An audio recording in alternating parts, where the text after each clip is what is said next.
Assalamualaikum warahmatullahi wabarakatuh. Perkenalkan, nama saya Ainun Munawwarah dengan NIM S0120222014. Kali ini saya akan menjelaskan bagaimana sistem pemerintahan di Singapura.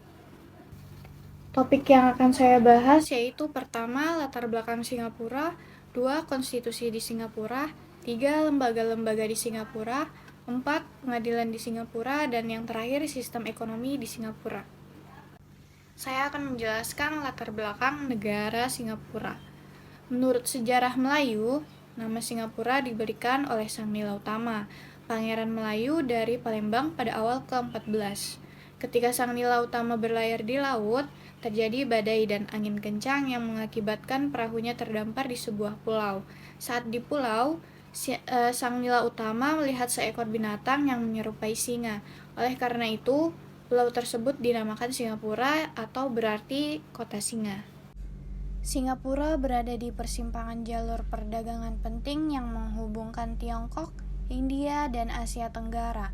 Posisinya yang strategis membuatnya menjadi tempat penempatan pelabuhan penting untuk bangsa-bangsa Eropa yang mencari jalur perdagangan ke timur. Pada abad ke-19, Singapura dikuasai oleh Inggris setelah berbagai perjanjian dengan Sultan Johor.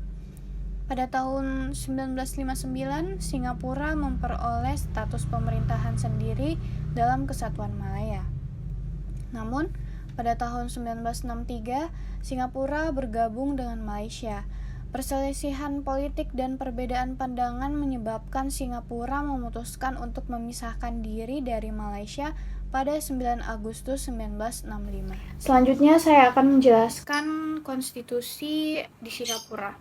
Jadi, negara Singapura memegang sistem parlementer yaitu Republik Parlementer yang dimana presidennya adalah simbolis dan kekuasaan penuh dijalankan oleh Perdana Menteri, di mana Perdana Menteri adalah ketua dari partai politik dari mayoritas di parlementer. Selanjutnya saya akan menjelaskan apa definisi dari konstitusi menurut ahli Casey Were. Jadi, konstitusi adalah keseluruhan sistem ketatanegaraan suatu negara yang berupa kumpulan peraturan yang membentuk dan mengatur atau memerintah dalam pemerintahan suatu negara. Singapura menganggap bahwa konstitusi atau Constitution 1999 Draft Act adalah undang-undang tertinggi di Singapura. Pada slide ini saya akan membahas lembaga-lembaga yang ada di negara Singapura. Jadi terdapat 3 lembaga yang ada di negara Singapura. Pertama yaitu Badan Legislatif, yang kedua adalah Badan Eksekutif, dan yang terakhir adalah Badan Yudikatif. Pertama, Badan Legislatif bertugas mengundangkan undang-undang yang mengatur negara. Badan Eksekutif bertanggung jawab penuh terhadap parlemennya. Dan yudikatif mempunyai 2 fungsi, yaitu peradilan banding dan peradilan tinggi. Berikutnya saya akan menjelaskan lebih lanjut lagi bagaimana Badan Legislatif membuat undang-undang di Singapura. Sebagian besar rancangan disahkan oleh parlemen yang diteliti oleh Dewan Kepresidenan untuk hal minoritas yang membuat laporan kepada ketua parlemen yang menyatakan apakah ada klausul dalam rancangan yang mempengaruhi setiap masyarakat berbagai ras atau agama. Jika disetujui oleh Dewan, rancangan akan disajikan untuk persetujuan Presiden. Dan tahap terakhir melibatkan pemberian persetujuan oleh Presiden sebelum rancangan resmi menjadi undang-undang. Selanjutnya adalah penjelasan lebih lanjut terkait Badan Eksekutif, yaitu tugas Presiden dan tugas Perdana Menteri. Singapura mempunyai 2 badan eksekutif, yaitu Presiden dan Perdana Menteri, yang dimana Presiden mempunyai peran sebagai simbol negara dan wakil tertinggi Singapura dalam upacara-upacara kenegaraan dan peristiwa-peristiwa seremonial.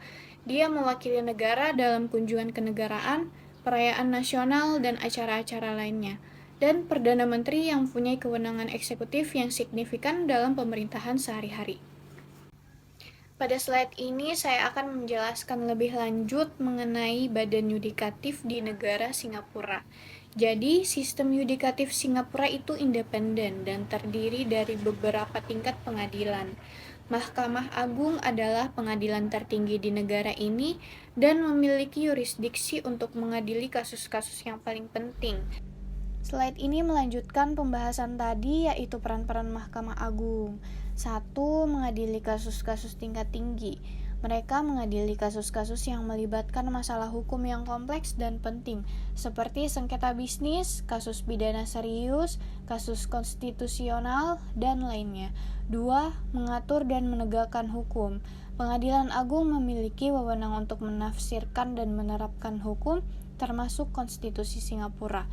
3. Penegakan hukuman dan keadilan. 4. Perlindungan perlindungan hak asasi manusia. 5. Penyelesaian sengketa.